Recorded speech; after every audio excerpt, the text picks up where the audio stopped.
You've got a special guest here. Why don't you guys introduce your guest and talk to him for a little bit for us? Absolutely. So another Vol for life, Chris Wampler. Chris played at Tennessee in the early 80s, then went on to play for the USFL Jacksonville Bulls, and then spent some time over at Tampa Bay with the Buccaneers as well. Chris Wampler, welcome to the Southern Football Network. How are you today? Hey guys, I'm doing great. Thanks for having me. Appreciate you coming on. So, Chris, you played in the 80s, and obviously a lot has changed since that time in the college football. What do you think is the biggest change with players in the game? We've got the NIL, we've got the transfer portal, the 12-team playoff. So many things have changed since you played. What do you think the biggest thing is, and how have players changed since you played?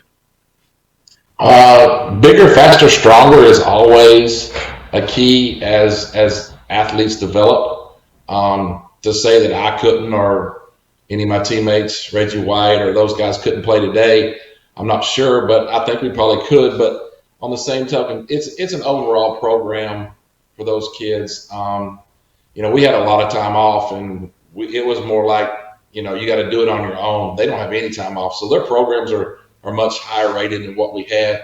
And as far as college football in itself, this is nothing like when I played. The name, image, and likeness has changed everything. Hey, Chris, I appreciate you coming on the show. Thanks a lot.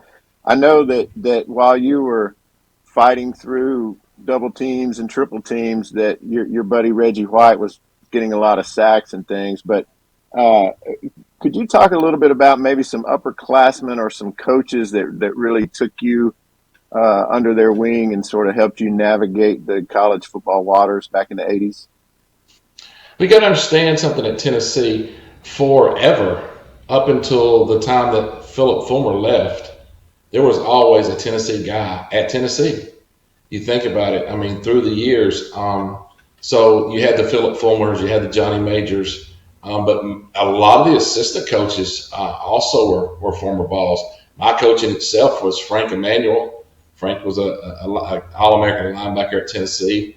Actually, I played for Frank at Tampa Bay and at Jacksonville, so I followed him around. A little bit of political stuff there, but in looking back, just the influence of Tennessee in itself and the influence that they had and they brought back over the years was the biggest thing for me. So, Chris, you mentioned playing right next to Reggie White, and you guys were friends through the years, and everybody knows Reggie as the Minister of Defense.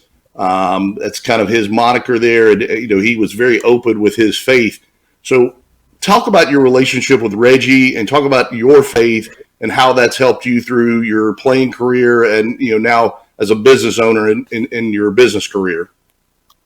Reggie and I were great friends. I don't know if y'all noticed, but I made the cut on his latest 30 for 30, talking about Reggie and our friendship. Our friendship lasted beyond his playing days. An incredible guy, just an incredible guy.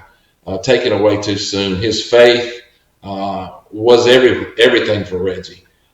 There's amazing things that Reggie did that nobody ever knows about, and he didn't want people to know about it because he just feels like that was his deal. Thank you so much for coming on to the Southern Football Network. We appreciate you, and Godspeed to you.